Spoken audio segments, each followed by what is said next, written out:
Welcome to the Deep Dive. Today, we're opening up a stack of sources centered around someone who's really profoundly influenced modern marketing and, well, business thinking in general. Yeah, get ready. We're diving deep into the world and the ideas of Seth Godin, and we're specifically drawing from, the wellspring of his book, Purple Cow, Transform Your Business by Being Remarkable. That's right. We've pulled together some biographical stuff, but maybe more importantly, key excerpts from Purple Cow. And they really lay out his whole argument for why the old marketing playbook, it's basically dead and buried, and what it actually takes now to build something that stands out, something that spreads in today's super crowded landscape. It's such a crucial topic because, let's be honest, we are absolutely drowning in messages, right? Every company, every person, everyone's trying to get our attention. Constantly. So how on earth does anything, any product, any idea actually break through all that noise? Yeah. That's really the fundamental problem Godin tackles head on in this book. Definitely. And maybe before we jump right into the ideas themselves, let's just quickly frame who Seth Godin is based on what we found in the sources. I mean, he's widely known as an author, a speaker, an entrepreneur, just a real force in business thought. Yeah. And his background is pretty fascinating. He graduated from Tufts University with degrees in both computer science and philosophy. Computer science and philosophy. That's a potent combination, isn't it? Right. You can almost see that blend in his work, this kind of rigorous, almost logical way of thinking, mixed with a real deep understanding of human behavior and ideas. Yeah, exactly. And after Tufts, he went on to get his MBA from Stanford. Okay. And he didn't just, climb the corporate ladder right away. He started his own things pretty early on. He self-funded Seth Godin Productions, which was actually a book packaging business. Oh, interesting. And then, maybe more famously, he co-founded Yoyodyne back in 1995. This was really early days for the internet, you know? And Yoyodyne was all about permission marketing. They use things like online games and contests to get people engaged directly, basically getting their permission to market to them. Which seems incredibly insightful now, given everything we face today with, attention scarcity. Totally prescient. And Yoyodyne did well enough that Yahoo actually acquired it in 98 for something like close to $30 million. Wow. And Godin then spent some time there at Yahoo as their VP of direct marketing. So he's seen the inside of big corporate structures too. Right. He's got both perspectives, the startup and the established player. Exactly. And his entrepreneurial drive didn't stop there. He launched other ventures like Squidoo, which was a community website that eventually got sold. And more recently, there's the Alt MBA workshop. Ah, yes, I've heard of that. Yeah, it's this really demanding 4-week online program. It's focused on leadership and decision-making for people who really want to, make a difference, level up their impact. And he's kept reaching people directly too, right? Yeah. Through Through his own platforms. Oh, absolutely. Like his podcast, Akimbo. The sources note it's in the top 1% of all podcasts. He's got, over 250 episodes out now? He uses it to explore cultural shifts and how they connect back to marketing and business. That's impressive reach. And he's just incredibly prolific as a writer. His website mentions 21 worldwide bestsellers. Oh, 21. Yeah, and translated into something like 36 languages. He's picked up awards, too, like Forbes Business Book of the Year for Free Prize Inside, and he's in the American Marketing Association's Marketing Hall of Fame. Okay, so this isn't just someone theorizing. This is grounded in real experience, and it's clearly resonated widely. Definitely. It's built on decades of thinking, doing, and challenging how things are usually done. Which brings us right back to the mission for this deep dive. We're using your sources, especially those Purple Cow excerpts, to really unpack his core argument. Why is that traditional way of doing things, that status quo, failing us today? And maybe more importantly, what does the new path to success actually look like? Okay, let's really get into it then. Godin kicks things off by diagnosing the problem. He points to something he calls the TV industrial complex. Right, this was the engine that drove so much of the 20th century economy, wasn't it? Yeah. He paints this picture of this incredibly powerful, symbiotic relationship. Yeah, symbiotic is a good word for it. On one hand, you had manufacturers who could build these enormous factories, right? And just crank out products in massive quantities. Yeah. And then on the other hand, you had television, this relatively new, incredibly pervasive medium that could reach millions and millions of people all at the same time. Gotcha. So the model was, pretty simple. And it worked like absolute magic for a very long time. You had a factory making a lot of something, soap, cereal, cars, you name it. Right. Then you spent a ton of money on TV commercials to tell everyone about it. This mass advertising, it created a perceived need, or maybe it just reinforced a desire people already had. Which drove sales. Which drove consumer demand, exactly. Which then justified building even more factories, which meant you needed even more advertising to move all that product. It was this perfect, self-reinforcing loop. And the source gives some really vivid examples of just how powerful this was, like Kraft Foods buying Tombstone Pizza. Yeah, Tucson was pretty small, right? But Kraft bought them and just, as the source says, advertised like crazy. And it worked. Oh, absolutely. It turned into a multi-billion-dollar business, basically built on the back of that mass-market TV advertising. Wow. Or just think about the sheer number of brands from a company like Procter & Gamble that became household names using this exact model. The source lists, I mean, dozens of them. It's kind of staggering when you see them listed out. Bold, Bounce, Bounty, Cascade, Charmin, Cheer, CoverGirl, Crest, Dawn, Downy, Folgers, Head & Shoulders, Herbal Essences, Ivory, Max Factor, Mr. Clean. Nice and easy. Noxzema, NyQuil, Oil of Olay, Old Spice, Pampers, Pepto-Bismol, Pringles. Safeguard, Scope, Secret, Tampax, Tide, Vicks, Fidelis Sassoon, Zest. And that's not even counting those famously annoying but super effective ads like for whiskering around the collar or Irish Spring soap. Huh. Yeah, I remember those. Just rattling off that list, you really get a sense of how deeply embedded this model was in, our whole consumer culture. Absolutely. And it wasn't just for, soap and cereal. The source points out it fueled success for big financial services companies. John Hancock, Merrill Lynch, Prudential, industrial giants like Archer Daniels Midland, car brands like Jeep, even political campaigns. It mentions Ronald Reagan's campaigns benefiting from this model. So TV commercials were, as Godin apparently called them, the most effective selling medium ever devised. Yeah, and he emphasizes it wasn't just about selling products. It fundamentally shaped how products were even conceived and marketed in the first place. Companies built their entire structure, their whole way of operating, around being able to leverage this power to grab mass attention through TV. But then, things started to shift. Godin argues we've moved into a new era, the era of the post-consumption consumer. This is such a critical point. That whole TV industrial complex system, it worked brilliantly when consumers genuinely needed a lot of basic stuff, filling their homes after the war, getting the essentials. Right. But now, for a huge portion of the population, especially in developed economies, the vast majority of people already have what they need. They're not waking up desperately searching for a slightly better toaster or, a new kind of laundry detergent. And even if they did have some kind of niche need, they're just, we're all just too busy, right? Too overwhelmed, too distracted by everything else to spend a lot of time actively researching new things. It doesn't matter how much hard work a company put into making it slightly better. Which leads right to Godin's really blunt assessment. The traditional marketing approach, it just no longer works. And what was that traditional approach again, just to be clear? The source lays it out. Marketing gets involved when the product is nearly finished. Their job is then to spend money telling a target audience about the features and benefits. Okay. That was the formula for decades.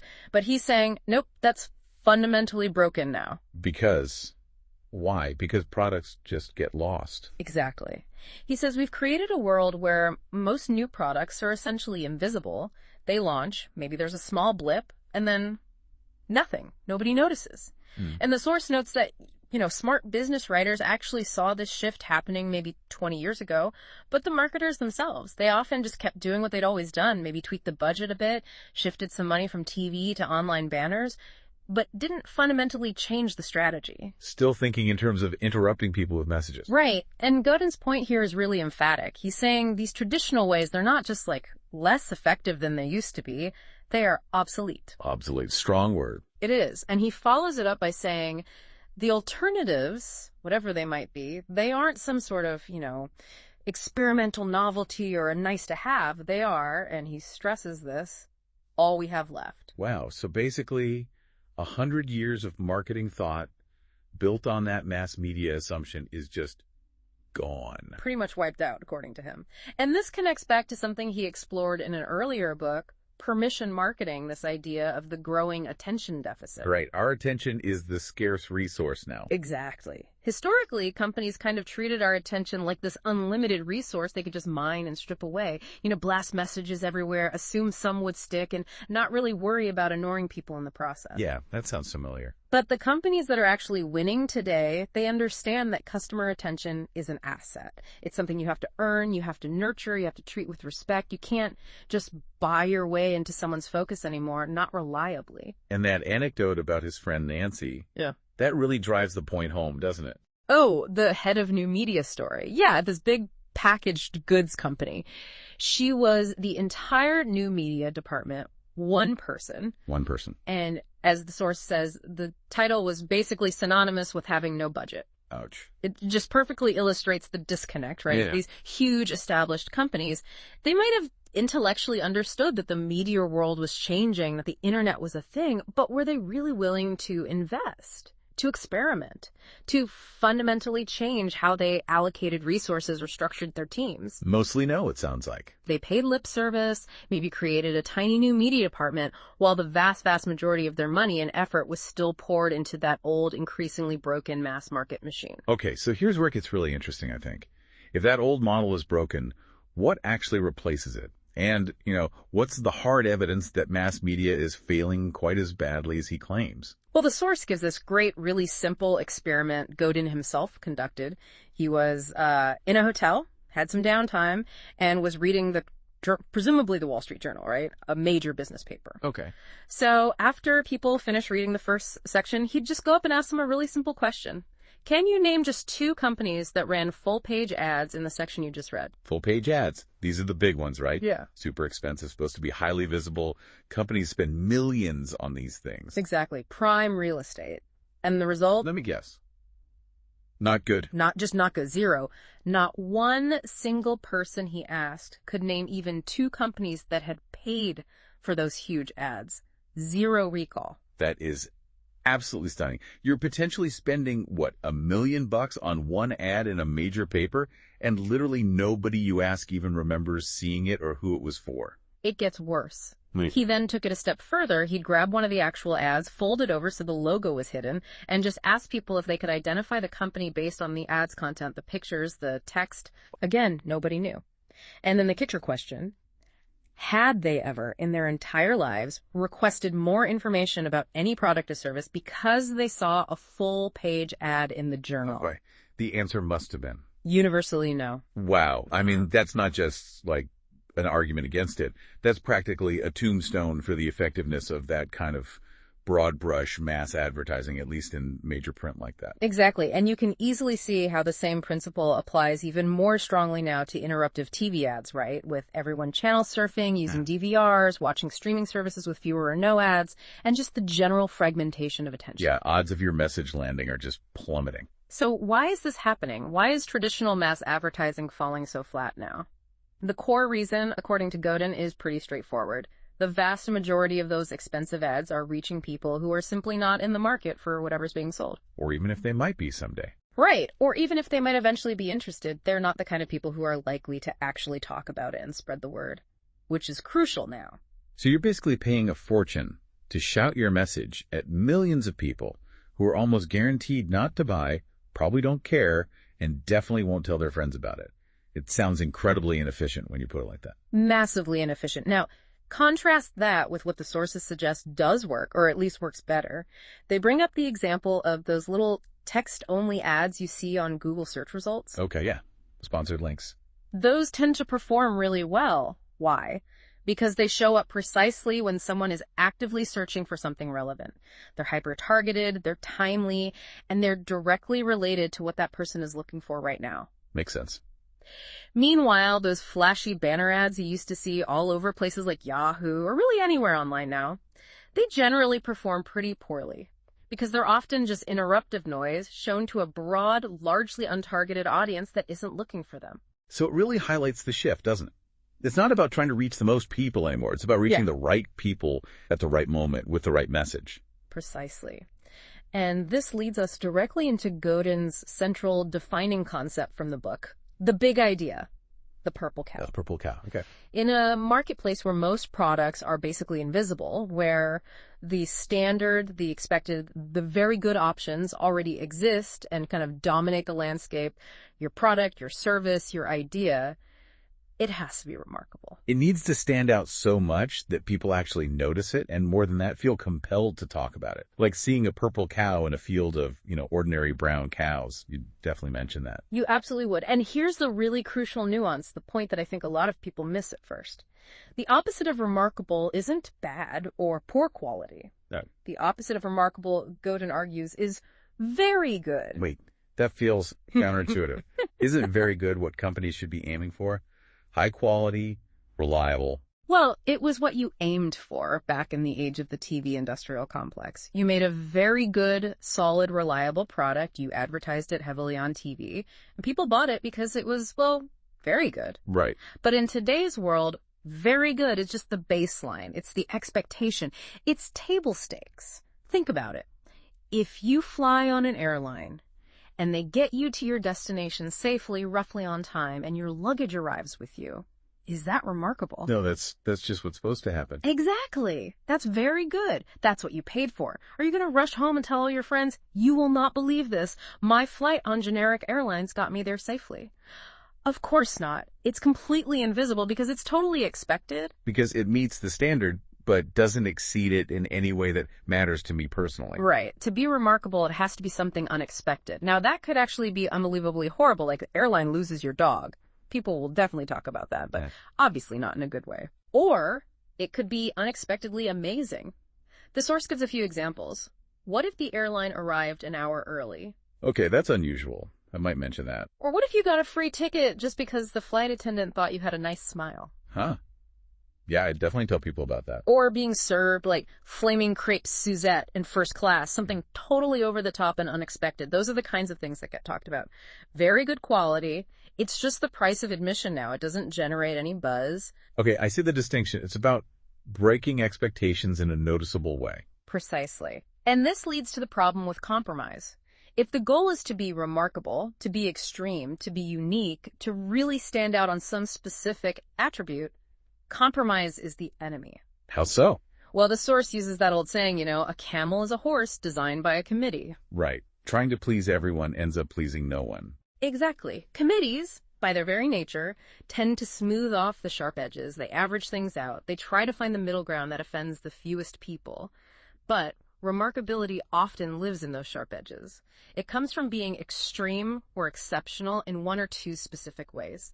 If you try to design something, a product, a service, whatever, that appeals perfectly and equally to absolutely everyone, you'll almost certainly end up with something so bland, so middle of the road, that nobody feels strongly enough about it to even mention it. It becomes, beige. Invisible again. Invisible again. And this takes us to maybe Godin's most counterintuitive argument in the whole book, the one that often makes people stop and go, wait, really?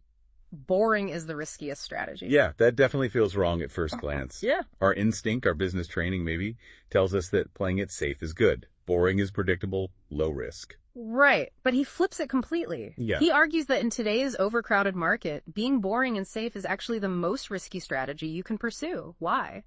Because it guarantees you will be invisible. You won't break through. You won't break through the noise. You will not get noticed.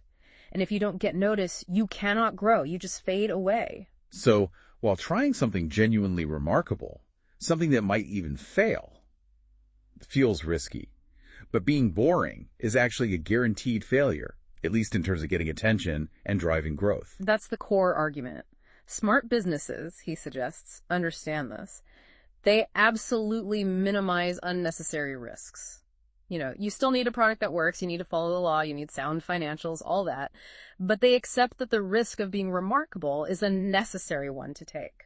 They embrace the possibility of failure as part of the process. Kind of. They know you can't perfectly predict which purple cow idea is going to be the one that takes off, but that very unpredictability is part of what makes it work. If it were predictable, everyone would already be doing it and it wouldn't be remarkable anymore. So you have to be willing to launch ideas that might not work out in order to find the ones that do. Okay, so if mass advertising to everyone is dead and being boring is too risky, who do you actually market to?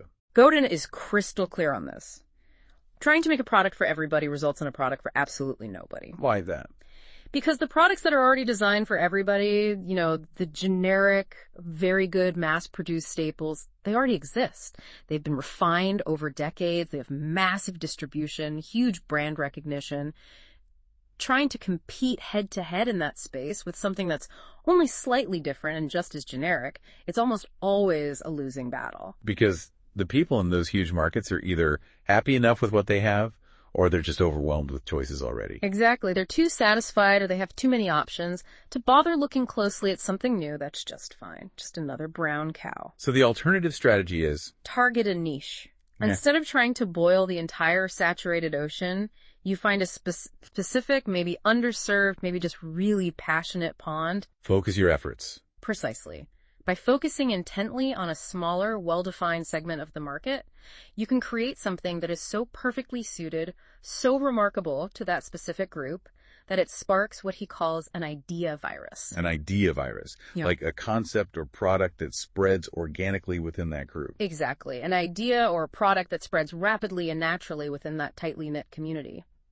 The key is that the niche is often small enough that a focused effort, maybe reaching just a few key influential people, can generate the critical mass needed for word of mouth to really take over. And those key influential people, Yes. those are the sneezers he talks about. Yes, the sneezers. He makes a distinction. You have innovators. Those are the folks who just love having something first. Sometimes even if it's not practical, they just like being on the cutting edge. Okay. Then you have early adopters who are also important. They pick things up relatively quickly.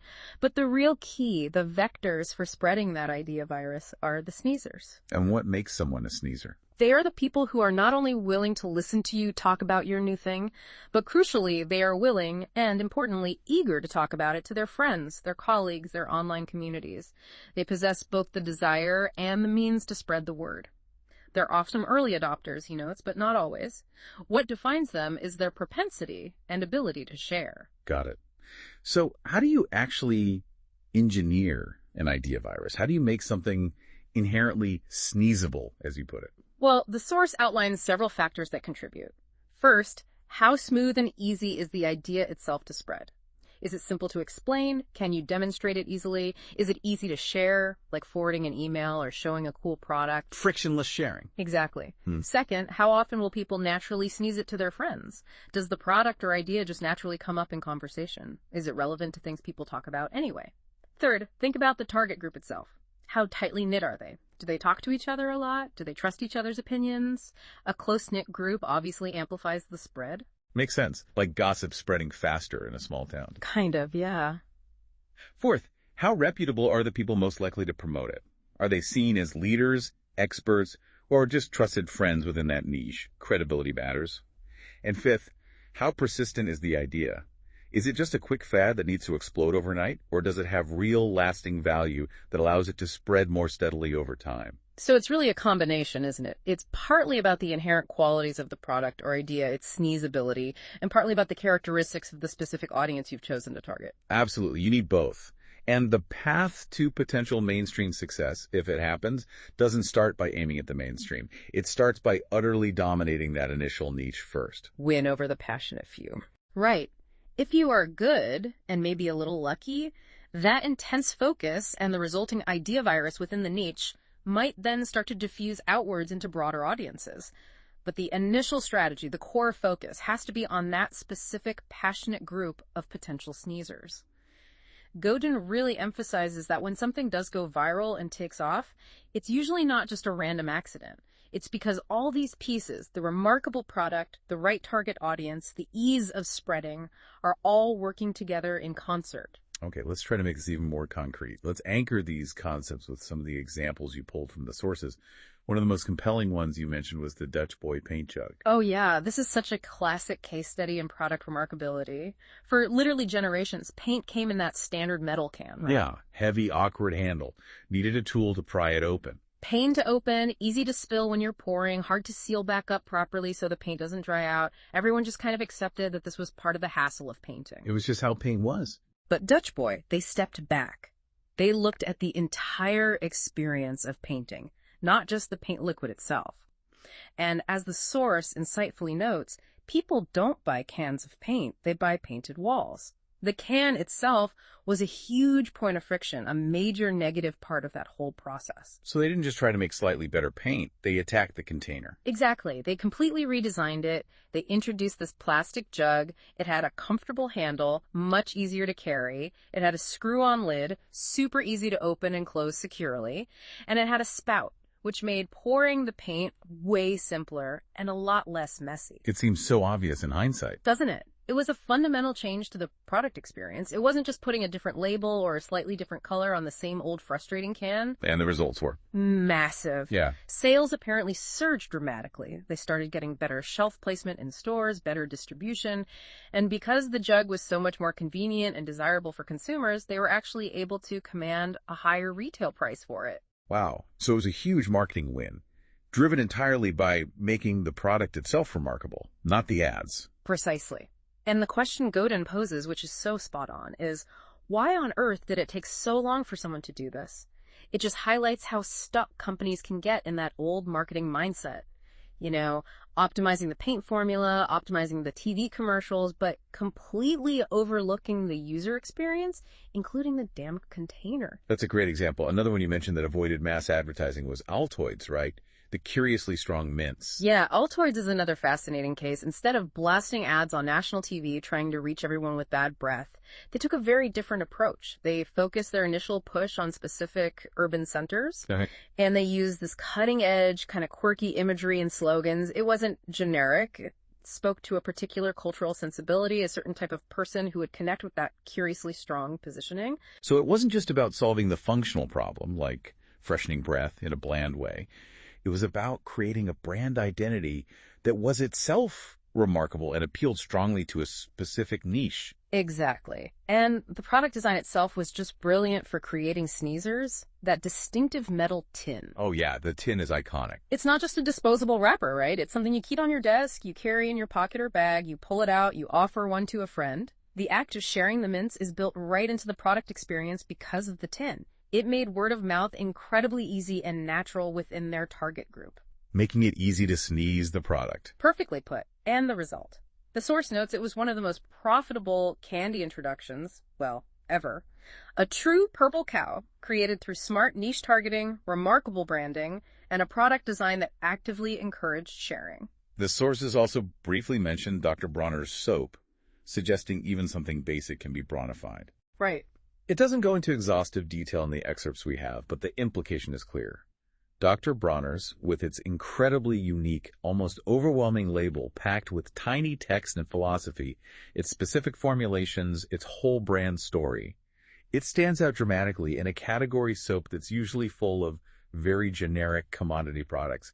It found a way to be remarkable. Or think about Logitech, the company that makes computer mice, keyboards, webcams, that kind of stuff. The source says they don't crave more advertising budget. No, what they crave is more remarkable products. Their success doesn't really come from huge ad campaigns. It comes from consistently creating input devices that are genuinely innovative or incredibly functional or solve a real user problem or are just significantly easier or cooler to use than the standard stuff that comes with your computer. And when someone gets one of those? When someone gets a Logitech mouse that finally feels comfortable, or a keyboard that makes typing faster, or a webcam that makes them look great on video calls, they tell their friends, they tell their colleagues. The users themselves become the marketers, the proselytizers. They become the sneezers again. Logitech isn't just marketing at people. Yeah. They're creating products so good that people want to spread the word for them. Exactly. And another powerful strategy Godin highlights is actively seeking out markets where otaku already exists. Otaku, that's the Japanese term for like an obsessive fan or a hardcore hobbyist, right? That's the idea. So instead of trying to manufacture passion from scratch, which is really hard, you deliberately find a group of people who are already deeply, maybe even irrationally passionate about something specific. And you cater to them. Right. The source gives some examples. Think about science fiction conventions. They are packed wall to wall with people who have serious otaku for sci-fi books, movies, games.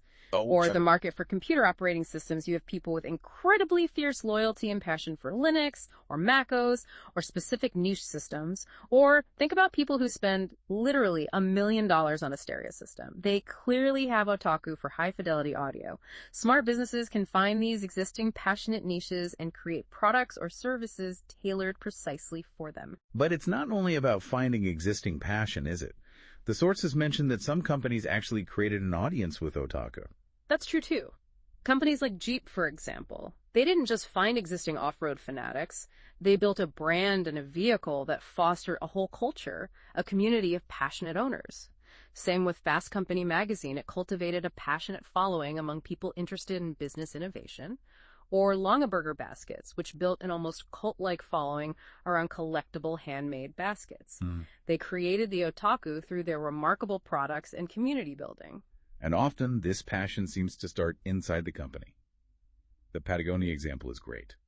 Yeah, the source mentions that Patagonia's staff are often hardcore outdoor enthusiasts themselves, the kind of people who will literally drop everything and run out to surf when the waves are perfect. Because they're the target audience, because they have that internal otaku, they're uniquely positioned to spot, develop, and appreciate genuinely remarkable outdoor gear. Their own passion fuels the creation of products that resonate deeply with passionate customers outside the company. And this idea of remarkability, it's definitely not just limited to physical products. It applies just as strongly to service or the overall customer experience.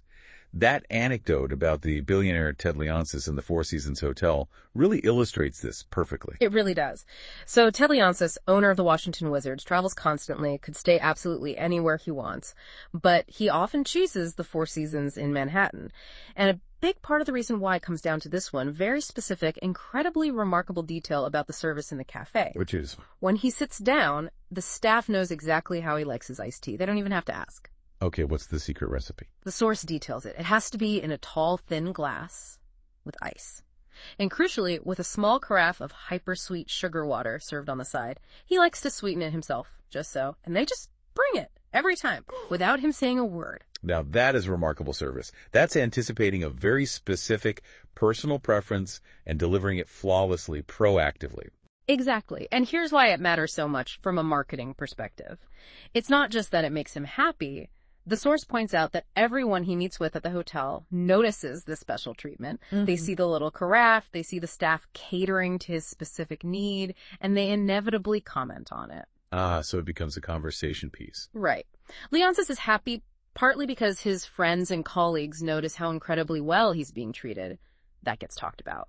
That is a truly remarkable experience in a world that's mostly filled with very good, but ultimately standardized and impersonal service. And we see that same principle, creating remarkability through unusual rules or deliberately breaking norms, play out in those memorable restaurant examples from the source, too.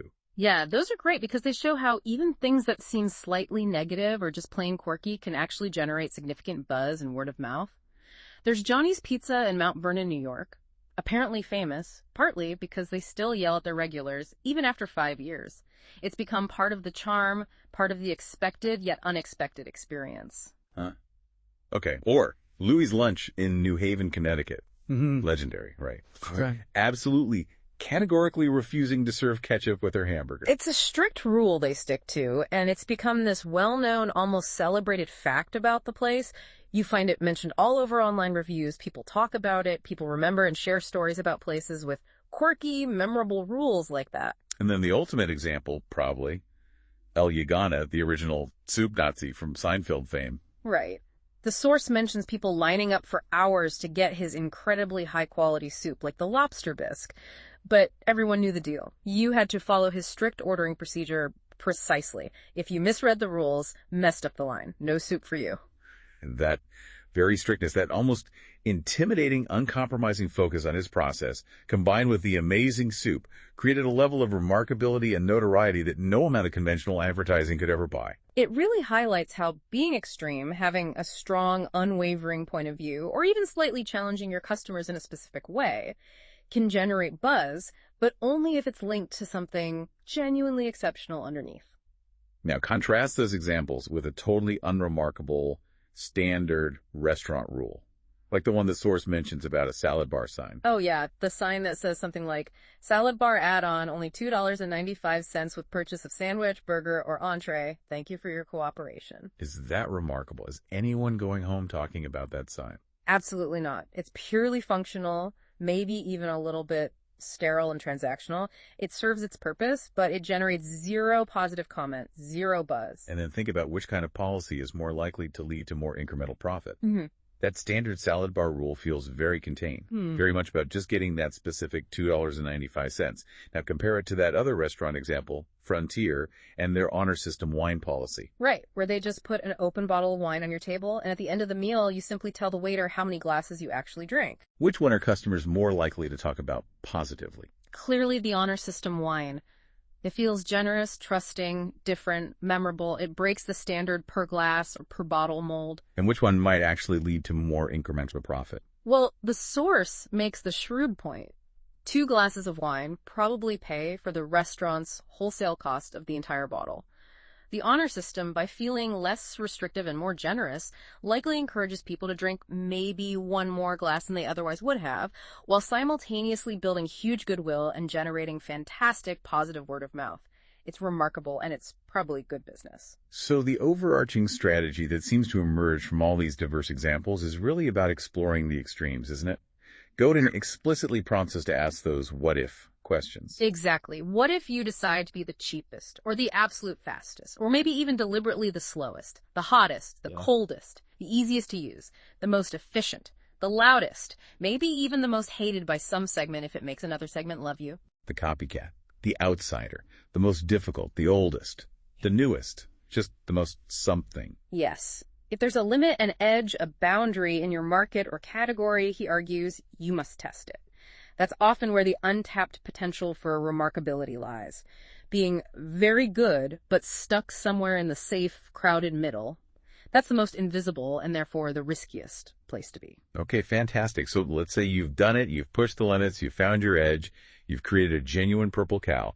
The next huge challenge then becomes, how do you keep it going? How do you sustain that remarkability? Yeah, this is where a lot of initially successful companies seem to stumble. The sources definitely talk about this. They list companies that had a massive breakthrough, a product or idea that was clearly a purple cow, but then they kind of failed to take that next big risk. They rested on their laurels. Pretty much. They tried to just ride the wave of that initial success, maybe make small improvements, but they didn't invest in creating the next remarkable thing.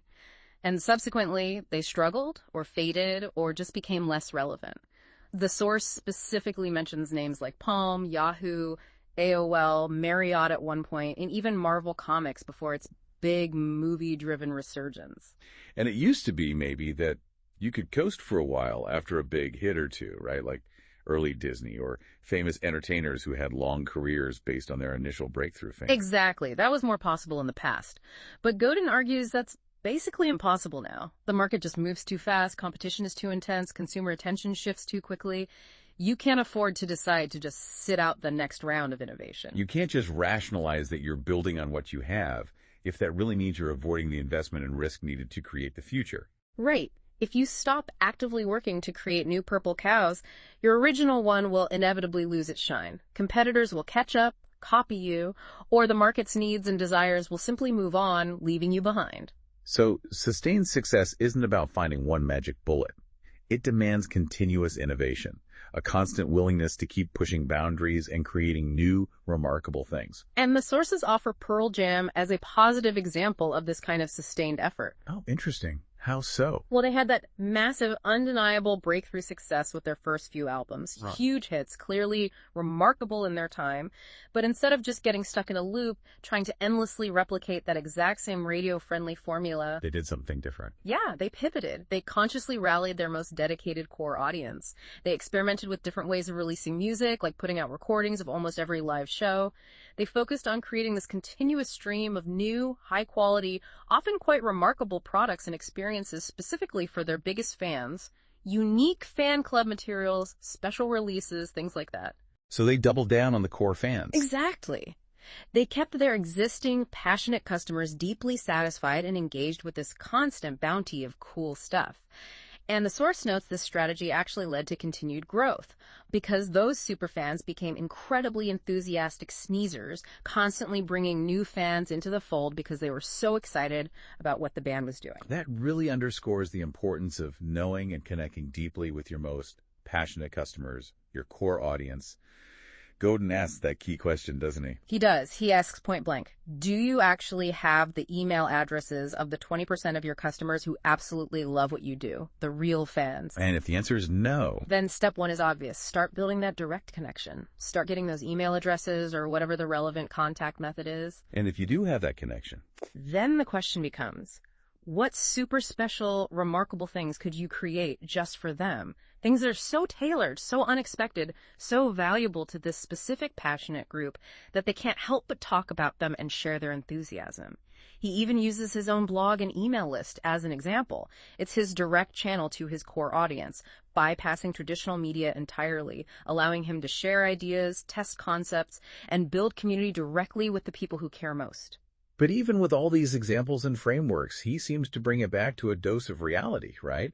He admits there's no simple, guaranteed checklist for creating remarkability every single time. Absolutely not. The very fact that even companies that do create a breakthrough purple cow often eventually slow down unless they consciously keep innovating proves that there's no fixed rulebook, no step-by-step plan that lists things guaranteed to always produce remarkability. It's easy in hindsight.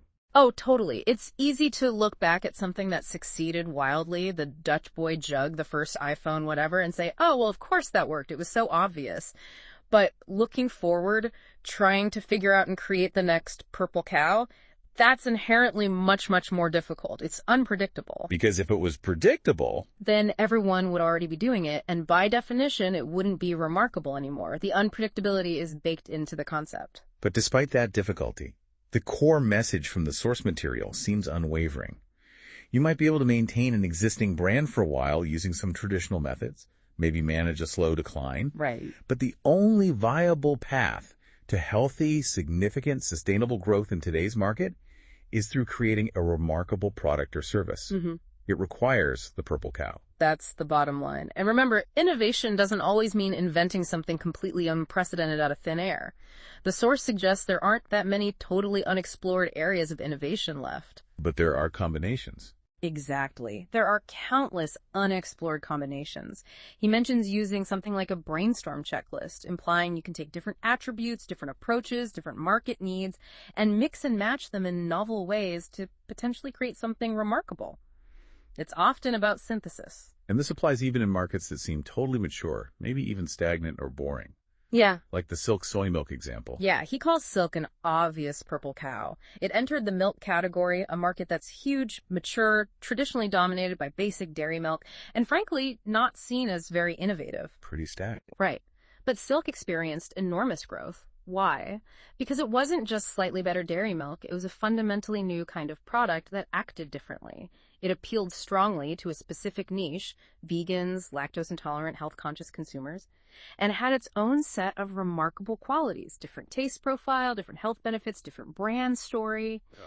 The source emphasizes new products that just try to act exactly like the old, established products. They usually won't get very far in these kinds of saturated markets. You need that element of difference, that genuine remarkability to break through. Okay, fantastic. So let's try to bring this deep dive into Seth Godin's Purple Cow ideas full circle now and just recap the absolute essential takeaways. Sounds good. I think the foundational insight, the starting point for everything, is that the old era of mass marketing is definitively over. That whole system built on the TV industrial complex, the ability to just buy attention and force messages onto a captive audience, that doesn't work anymore. Consumers are just too saturated, too distracted, and frankly, too savvy. We've all gotten really good at ignoring anything that isn't immediately relevant, useful, or genuinely engaging to us. Right. So in this new world, having the biggest ad budget is way less important than actually creating products, services, or experiences that are inherently worth noticing and worth talking about. You have to build purple cows. And crucially, being merely very good is no longer the goal. Very good is invisible. It's just the expected baseline. Remarkability often comes from pushing to the extremes, being unique, maybe challenging the norms, or focusing with incredible intensity on a specific attribute or aspect of the experience in a way that genuinely gets noticed and shared. Which means you have to be willing to accept the risk of being different, maybe even being disliked by some, rather than playing it safe and boring. Because boring, ironically, is the riskiest strategy of all if your goal is growth and impact. And tactically, you shift your focus. You stop trying to reach everybody with a generic message.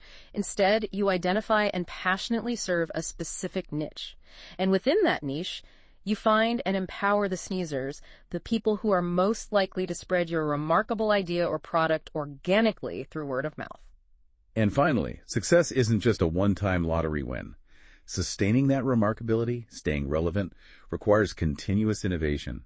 It demands a willingness to keep taking risks, to keep creating new purple cows, and to maintain a really deep, direct connection with your most passionate core customers, those tweezers and early adopters. That sums it up pretty well, I think. So the big question then, for you listening right now, what does all of this actually mean for you? Whether you're, developing a new product, launching a service, trying to build a brand, starting a project, or maybe even just thinking about your own career path or skills. Where is the opportunity for you to be remarkable? Yeah, take a look at your own field, your own work, your own project. What's the standard operating procedure? What's the very good that pretty much everyone else is doing? What's just expected?